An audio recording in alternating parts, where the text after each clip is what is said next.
ভারতের পুশিন বন্ধ করতে একটা নির্বাচিত সরকার দরকার বলে মন্তব্য করেছেন বিএনপি নেতারা।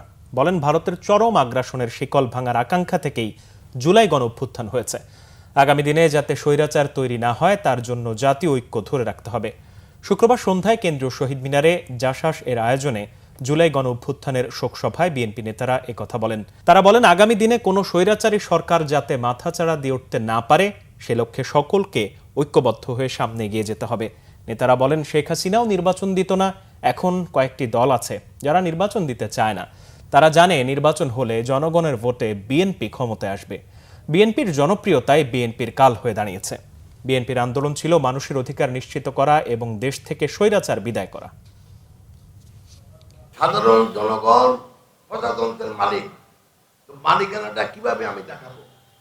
মালিকানা দেখাবার একমাত্র উপায় একটা অবাধ, সুষ্ঠু, গ্রহণযোগ্য নির্বাচনের মাধ্যমে একটা নির্বাচিত সরকার প্রতিষ্ঠা করা, যেখানে জনগণ তার ইচ্ছা অনুযায়ী, তার আদর্শ অনুযায়ী, তার মতবোধ অনুযায়ী ওই রাজনৈতিক দলকে সমর্থন করে ভোট দিবে, নির্বাচিত করবে যারা তাদের মতাদর্শে বিশ্বাস করে।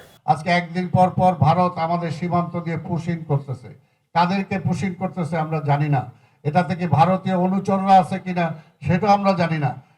বাংলাদেশের অভ্যন্তরে তারা আবার নতুন করে কোনো ক্ষেত্র তৈরি করতে চায় কিনা আমরা সেটাও জানি না। কিন্তু এই সরকার কিন্তু পুশিং বন্ধ করতে পারে নাই। এটার কারণ একটাই, একটা দুর্বল সরকার সেটা পারবে না।